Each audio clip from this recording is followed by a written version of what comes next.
with that, let's move over to our roundtable, if we will. Good segment we enjoyed doing things with here with our producer, Greg DePalma. I know Greg has got some questions, and Victor, Andy, and I have some answers, Greg, if you've got them. How's it going, guys? Good. We are over 500 subscribers now on the channel. Nice. So we've Nice. reached that goal. Next goal, 600. So again, we're trying to get to 1,000 by the Super Bowl. Let's see if we can accomplish that. You guys were talking about the Bills before and that Eagle game. So I want to start up there. And I know that the Bills' schedules, it's tough when they come off the bye. There's no question. But they're right there as far as being in the hunt for the playoffs. And I just thought it was a little off base by the team, the TV team last week, especially the host, to constantly bring up how this was almost like a must win for the Bills. Like the Bills had to win if they were going to be a playoff team. This is a must win, which I just don't get why it had to be a must win. Sure, it would have been nice to win. It would have been good to keep some momentum going with the coordinator change. But here's the other thing. And again, I know there's a tough schedule, but they're 50-1 to win the Super Bowl. And they played a pretty damn good football game in Philly and maybe should have won. Isn't that like the best bargain out there right now? I would say. Go ahead, Andy. I was going to say, yeah, at 50-1, they do face a tough schedule. And by the way, definition of must win only applies when a loss eliminates you from playoff contention, and that was not the case. Critical win, crucial win, usually it is not a must win. They got another chance. They still have a chance to make the playoffs, even though the chances are reduced by virtue of that loss. But yeah, at 50-1, they have the talent to win. And the reason why you could consider them, as opposed to Cincinnati, who probably has even longer odds, is that Josh Allen is still playing football. Joe Burrow is not for Cincinnati. And, the Bills are used to playing competitive football. Yeah, it's a tough schedule. They do have to resign themselves in almost certainly making the playoffs as a wild card, because I'm not sure. Yeah, they do have another game against Miami, and we'll see if Miami struggles before they meet. And, of course, they've already beaten Miami, so a win at Miami would actually be worth 2 games in the standings. It would be the actual game that they gain, plus the fact that they would hold a tiebreaker if they tie. So I think that that's still reason enough to say, yeah. And by the way, many teams now have won the Super Bowl coming out of the wild card round. Yeah. And basically, wild card round doesn't mean anything anymore because only one team gets a bye. So of the 14 teams that make the playoffs to win the Super Bowl, 12 of them are going to have to play the extra game. Only the 2 number 1 seeds aren't. So I think it's easier for wild card teams to win the Super Bowl because there are only 2 that won't be playing that extra game. So yeah, I would say, Greg, maybe you ought to hold off posting this video until all of us have had a chance to take that 50-1 odds. I'm with you on that one. That seems like a lot of value to me. If a team makes it into the playoffs and sneaks in at the end by playing some really good football down the stretch, that momentum oftentimes carries over. And if it carries over to a team like Buffalo, who is predicted to win their division at the beginning of the football season, that could end up being a real nice play. So kudos to Greg on sniffing that one out. Buffalo at 50-1, I think, has to be a shot. Vic? Oh, I'm with you guys, definitely. The weird thing is there are 7 teams in the NFL that are 15-1 or lower, and then everybody else is at 50-1 or higher. So the weird thing for me is there are no teams in the NFL in the range of greater than 15-1 or less than 50-1. There's no 20-1, 25-1, 30-1. I mean, Jacksonville is the 15-1 team, and Buffalo is the 50-1 team. Just using that as an example alone, where's the value? It's on the 50-1. Yeah, did you say that there are 15 such teams? No, I said that there are 7 teams at 15-1 or better odds. Everybody else in the league is at 50-1 or higher right now to win a Super Bowl. Okay, so they still haven't filled out. So that means that there are going to be several teams in the playoffs as wild cards who are at 50-1 or higher. Or higher, right. Including the NFC South champ. Right, exactly. Seattle is 65-1, Cleveland 65-1, Pittsburgh 70-1. Houston 75-1. Denver 75-1. There you have it.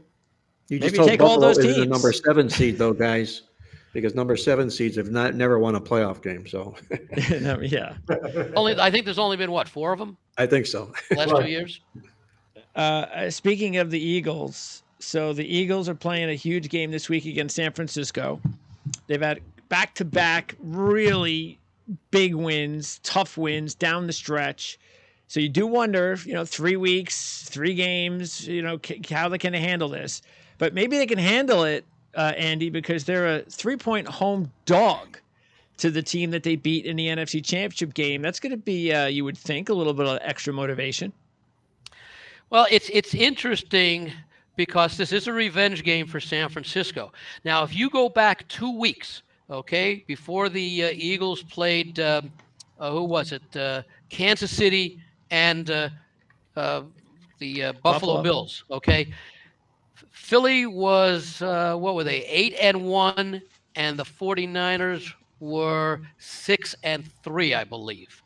There was a really good chance before those games were played that Philadelphia would lose one of the 2 games against Buffalo or Kansas City, especially Kansas City on the road, and that San Francisco would win both of their games, so that entering this game, the Eagles would have been 9-2 and the 49ers would have been 8-3, meaning that if the 49ers were in that situation and beat Philadelphia this week, they would both be at 9-3, and the 49ers would have the home field advantage if things played out that let's say they each ran the table and ended up with the identical record, and would host a potential NFC Championship game or other playoff game against Philadelphia. The fact that Philadelphia has won both of those games means that even if the 49ers win this week, the Eagles still have a 1-game edge over the 49ers by virtue of sweeping Buffalo and Kansas City.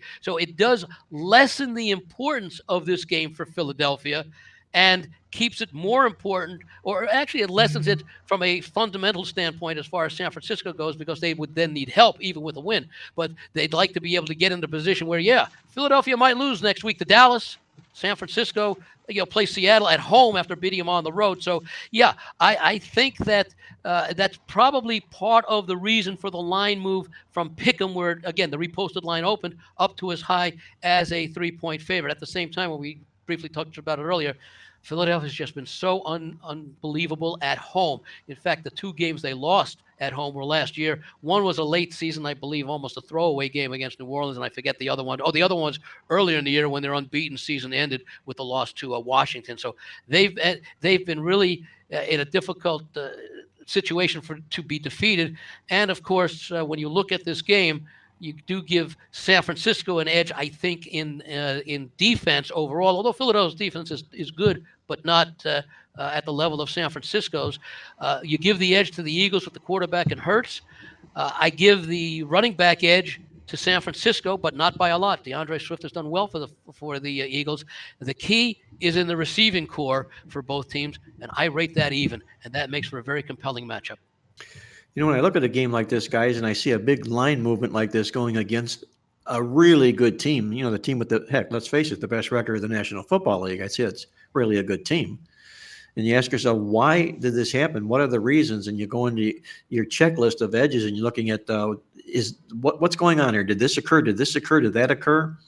And going down these things, first of all, one of the major first initial moves was because of, obviously, the revenge from the playoffs last year. San Francisco's wanted this game and had it circled since last year, big time. Another reason I think this line moves is I think Philadelphia is the National Football League's equivalent to the Washington Huskies right now. And when I say that, I'm talking about a football team that looks glamorous in the win-loss record column, but they are not playing well statistically.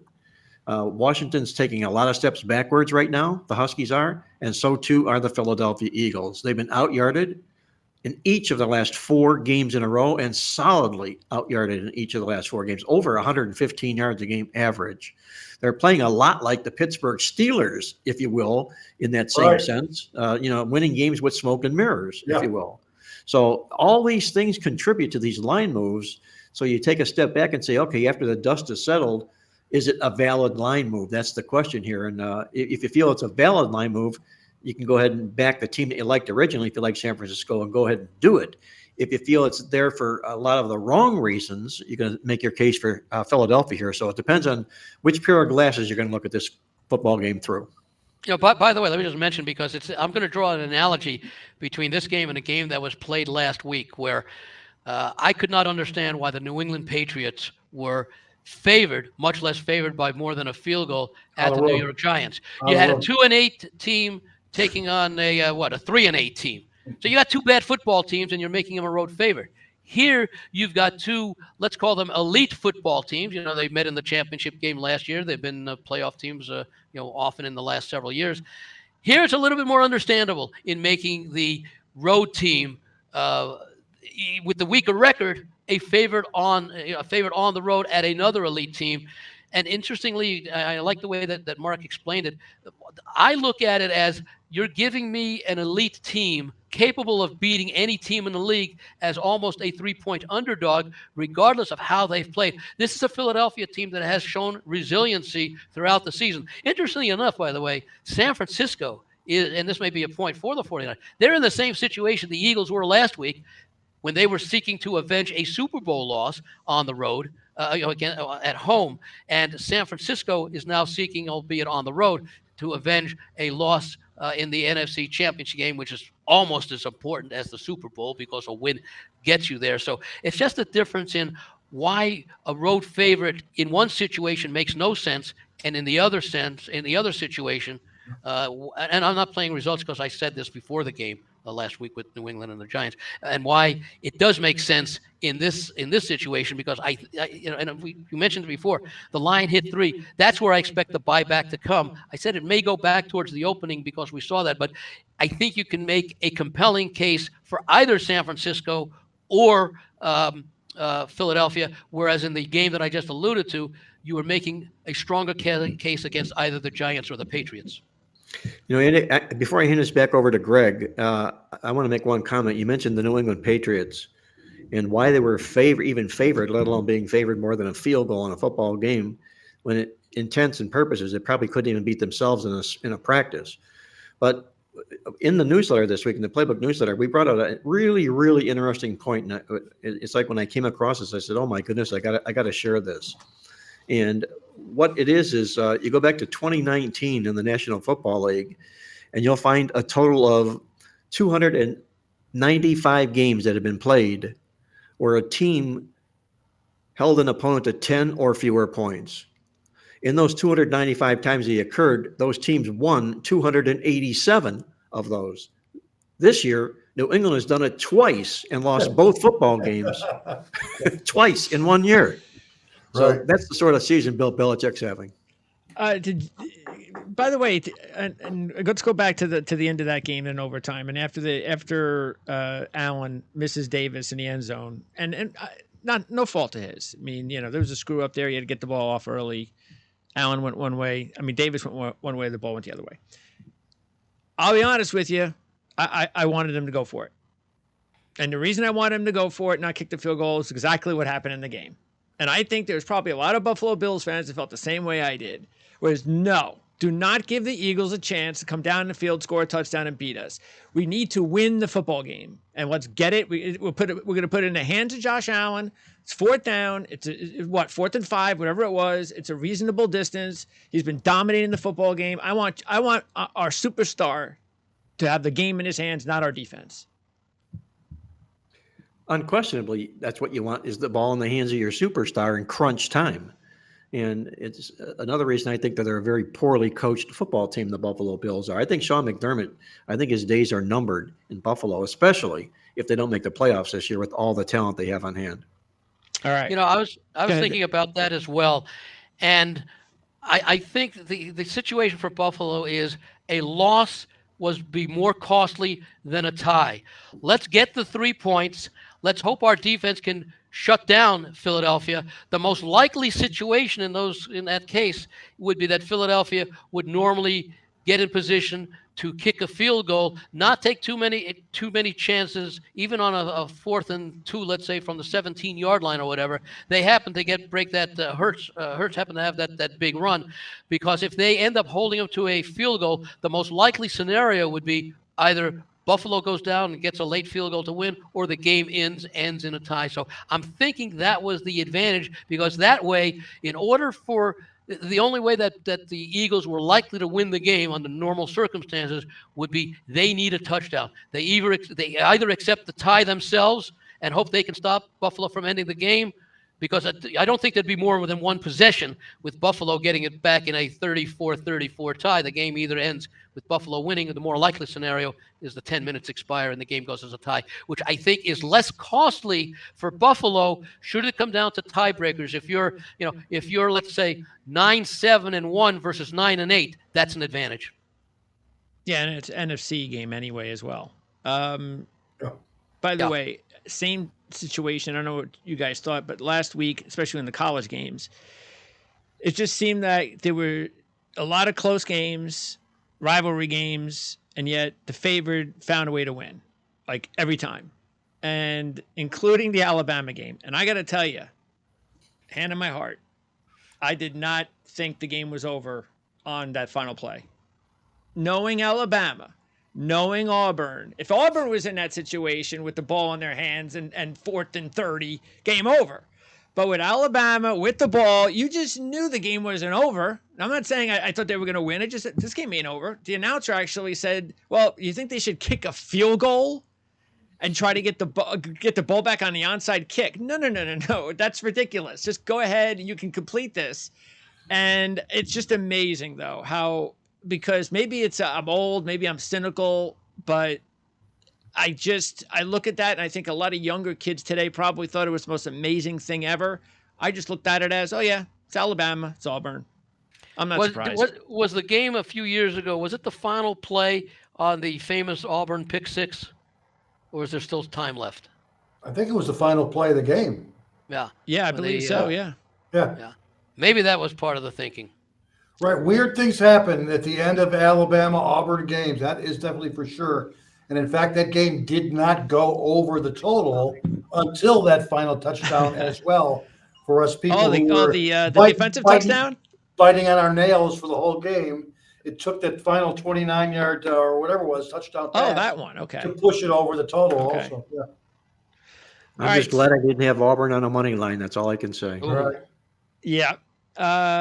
As far as that Washington game you guys were referencing, all right, it's one thing to be a dog, but I'm just completely shocked that it's a 9.5 point spread. I'm just shocked. I mean, did you guys think the spread was going to be close to 9? What the odds makers are saying here, Greg, is first of all, they are first and foremost handicappers. They're extraordinary handicappers. And they see the pulse of this Washington football team. A little bit of what I was alluding to before, in the fact that since they beat Oregon, they've really taken all kinds of major steps backwards. Right. Still won football games, but taken a lot of steps backwards. Where Oregon has not relented. And you know this is a major revenge game for Oregon coming in. It would be very, very difficult for any team to beat Oregon 2 times in 1 year, especially this kind of an Oregon football team. So you expected them to be favored here. I thought maybe more in the 5 or 6 range. Yeah. But I'm a little bit perplexed myself too. This is a big, tall number. And the thing that really gets me to this game is the fact that Caleb DeBoer, their head coach, is outstanding as an underdog in his career. And you're giving him a lot of points in a big, big football game. Yeah, the line is where it's at for a reason. It definitely is. But Marc's right. Washington has already plateaued. They peaked, and it probably was about 3 or 4 weeks ago. While Oregon, since that loss to Washington, they look like almost the best team in all of college football. They keep getting better by the week, the Ducks. You're right. Yep. Yeah, and I'm also looking. I want to see now. Remember, this game is being played Friday night, so we'll see maybe some earlier action on this game, maybe on Thursday, than we would normally see for a game being played on Saturday, as a lot of folks get involved as we get closer to kickoff. So within 24 hours, I haven't seen this line hit 10 yet. That's what I'm waiting for, because despite all the issues that Washington has had, they've still managed to win football games. That gives you a lot of confidence even when you're down, as has occasionally been the case. So look, would I be surprised if Oregon wins this game 38 to 7? Maybe 7, maybe not 38-17. I wouldn't be surprised. But I think the way that I have to look at playing this game is taking the points with Washington, especially if it hits 10, figuring that Oregon will be just happy to win this game. But whatever the margin, and if they do win this game because it's a conference championship game and because they played down the stretch, even a 3-point win, I'm almost certain would push them ahead of Washington in the pecking order to make the playoffs. Oh, yeah. It may not be good enough, but Sure. then again, what happens if Texas struggles in their game against a lesser opponent in Oklahoma State and manages to win? What happens if Georgia ends up sweeping Alabama? I think that there's still a real good chance that the Pac-12 will get a representative. And if Florida State struggles but wins a close one against Louisville, although I think being unbeaten would get them in there, but I would think that regardless, if Oregon wins and they have to compare the two one-loss teams from the Pac-12, Oregon would have the advantage because, again, they outplayed Washington in that first game that they lost by 3, and will have supposedly outplayed them if they win this game, even if it's another 3-point margin. Let me say this also, guys, about this game. We don't want to beat it to death, but I alluded to Kalen DeBoer before and what a great coach he is. Since he's taken over this program, he's 23-2. He's only lost 2 games with the Washington Huskies. And in his career, when he's gone up against teams where he's had the better record, he's 15-1 straight up on the scoreboard. Which means that if you like Washington, you probably want to put a little sprinkle on the money line here as well. Yes. Yeah. I will just ask you one question on that 15-1. Was Washington an underdog in any of those games when they had the better record? I would say likely not. Okay. Yeah, let alone 10. Meaning that with the better record, they basically did what they were expected to do. Sure. I'm going to try and do that. I'm going to try and look that up while we're doing the show here, guys. So I'll let you know before we sign off. Okay. Yeah, and it'll be interesting because you've got these situations where teams like Washington and Florida State, they've had great seasons, and it's going to take one loss in these championship games to knock them out. And then because forget Florida State, they lose, they're out. Washington still has a shot if they lose, but chances are out. Everybody wants Georgia to beat Alabama. Everybody. Because if Alabama wins, it's going to be awfully hard for the committee to. Well, what are they going to do? Alabama just beat Georgia on a neutral field. Well, Alabama's better than Georgia, right? Have to be. And then that means what? You're going to knock Georgia out of the playoffs? Or are you going to have 2 SEC teams? Or really, you could have no SEC teams if everything falls the way it could, which would be incredible. Just imagine if Florida State won. Just imagine if Texas won. Just imagine if Michigan and Washington won. That's it. You get and Alabama beats Georgia. No SEC teams in the playoffs. Well, that would then come down to a 1-loss Texas team and a 1-loss Alabama team, and Alabama lost to Texas earlier in the year. So, at home, right? Yeah. Right. So who would they choose, Alabama or Texas? They better not. They'll have a big issue. But let me get you guys predictions then, if you can. Can you give predictions on which 4 teams you think will be in the playoffs? I'll let you guys start out while I'm doing the board here, okay? Andy? Michigan. I think that's pretty clear. I'm going to go with Washington. I think they're going to make it. I think Florida State will make it. And it's interesting because I could certainly see Alabama beating Georgia. And it may come down to how impressive Texas beats their weaker foe, Oklahoma State. So I'll go with Washington because I do think they have a legitimate chance to pull the upset because all the coach has to do is say, hey, you guys aren't not only expected to win this game against the team you beat earlier, you're expected to lose by double digits, basically. That's a huge motivating thing. But so I'm going to go with Washington to complete the unbeaten season. I'll go with Florida State to do the same. And so certainly a small number for them to cover at 2.5. Michigan, of course. So who wins the SEC championship game? Yeah, the final one will be, by the way, Alabama has never lost to Georgia in the SEC championship game. 4-0 all time. Right. In fact, I think it was a few years ago when they got revenge in the championship game, a couple of weeks later. But, yeah, they did win the championship game. Maybe we'll have the same setup this year. I'd love to make it tough on the committee and say Alabama beats Georgia, and so you have to choose between Alabama, Georgia, and Texas. But that would prevent me from giving an opinion on who the fourth team will be. So I'll go with Georgia. Okay. So you're going to go with four? Just in, Caleb DeBoer, underdog 2 times in those games, won both of them straight up. One of them this year against Oregon State, by the way. Okay. There you go. And another one against Texas in a bowl game. So Andy's got 4 undefeated teams in the playoffs. Vic? Well, I'll tell you what I'm rooting for, or who I truly feel are the 4 strongest teams in college football, and that would be Michigan, Georgia, Oregon, and Texas. Okay. Mark? I think we're going to see Alabama beat Georgia this week. Okay. So we're going to topple the top 3 undefeated teams, which I think then would put Alabama into the playoff. Okay. Along with Georgia, so we got 2 one-win teams. Along with Georgia. Uh-oh. Yeah, so, how could Georgia not be? So that means Florida State's going to lose. I don't think even if Florida State won, I think they'd take Georgia ahead of them personally because of the quarterback situation. Right. Oh, wow. So if I'm right, if Alabama does upset Georgia and Georgia gets there along with them, you would have to also put Michigan in there. And who's the number 3 ranked team right now? You got to have a Pac-12 team. Number 3 is Washington right now. Well, maybe not. If Oregon beats Washington, then you have 2 more one-loss teams. Mark? Well, if Oregon beats Washington, we might have 3 one-loss teams in there. Right. That's true. Mark, let me ask you this. How about Texas? Well, that's when all the you know what hits the fan. Okay. Well, Mark, you mentioned Florida State might be out even if they beat Louisville most likely because of the quarterback situation, and secondarily, the ACC wasn't that strong this year. What if Florida State beats Louisville 45-10, basically saying they overcame against a good team, not a great team, right. the adversity by putting 45 points on the board, assuming there are no more than 1 defensive or special teams touchdown. So Florida State validated the fact that they can win impressively in an important game against a quality opponent. Would that change your thinking at all about Florida State? I'll say this, Andy. That's a great question. And if Florida State were to win as impressively as that, I think that should automatically keep them there.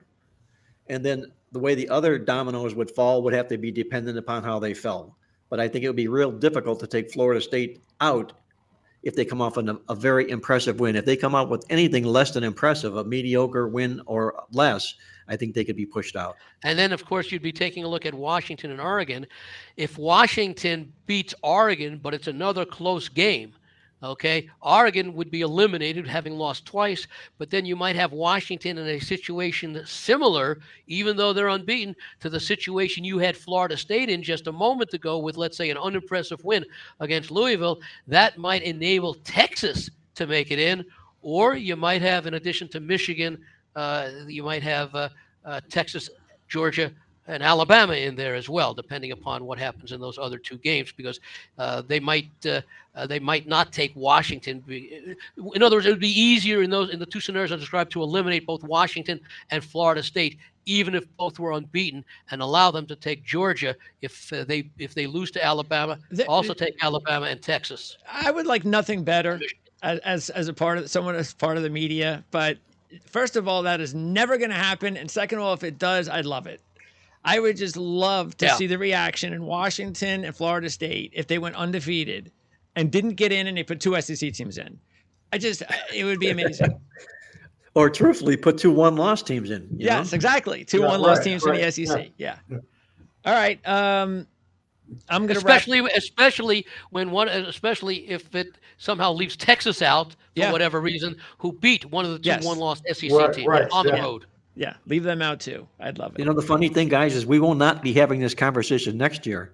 No, we won't. We're talking about the 2 lost teams that could possibly make it. That's right. Yep. No, we won't. And unlike the media and what their problem was with the 12 team or better format, we are not going to have big complaints about the 13th team that doesn't get in. Okay, we have a little bit of a complaint, but we're not going to go off the rails and be like, oh no, this is wrong. Why didn't the 13th team get in? Just Why like didn't who's the 13 Liberty 69th? make it? Right. Yeah. Who's the 69th team in the NCAA tournament? Yeah, it's a little nice debate we You're can a mediocre have. team. Who cares? Exactly, but it goes away in an instant. Nobody cares. Lastly, before I go to Andy for your pick of the week, do you guys? Let's get Washington out of the picture. Do you have another team that you think might pull off an upset in the bowls this week? Oklahoma State, New Mexico State, any of these teams that you're looking at? I could see Miami upsetting Toledo. Okay. I think that's a huge line in that game. I would have said SMU against Tulane, but for the fact that SMU's quarterback is out, and that's a huge loss with such little time to prepare. Tulane is playing a second straight conference championship game on their home field. Last year, they beat a very good Central Florida team by 17 on that field. Speaking of But line Andy, changes, I'll say Andy. this, the SMU quarterback that will be playing has played. He started a game. He's got some playing time, and they like him. He was really highly recruited. Speaking of line changes, Andy, so you're saying that happened and the line went down from 5 to 3.5. Yeah, I think the initial line move up was, the quarterback's out, who was such an important part of the offense.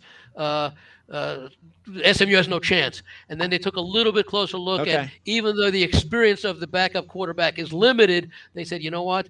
SMU is so strong that as long as they got someone who's there and familiar with the other offensive players, maybe they do stand a chance, and the line went back down a little bit. And we'll talk more about SMU's strong schedule, which, of course, that's being sarcastic, on the College Football Show on the RLS Football Network. Mark and I will do that tomorrow, and then we can go into that. But any other upsets up there, guys? Vic, Mark? Yeah, sure. I got one. I think that, obviously, Mark feels pretty strongly about the, Alabama in terms of Georgia. But I tell you what, I think our producer, Greg, just wants us to say UNLV again. Oh, okay. Right?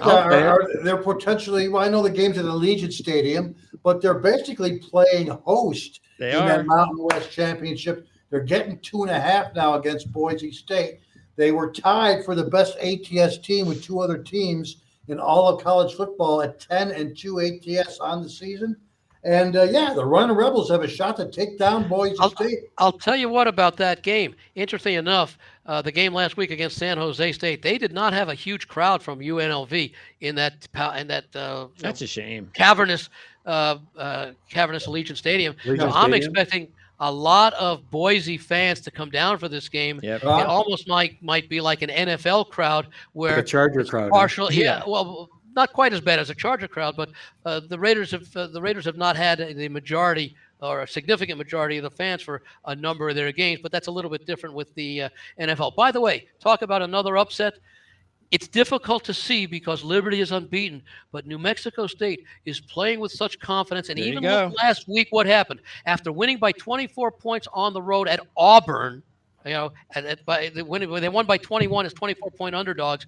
They're not going to be intimidated by going into Liberty. No. They came back last week in what was the hugest of letdown spots possible. Right. You beat a team, you beat an SEC team, you beat them on the road, and you beat them by 3 touchdowns, and you're playing for your conference championship next week.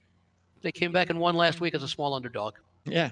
See, we talked about that. They were the dogs because everybody thought they weren't playing for anything. They had the sandwich and all that. So, yeah.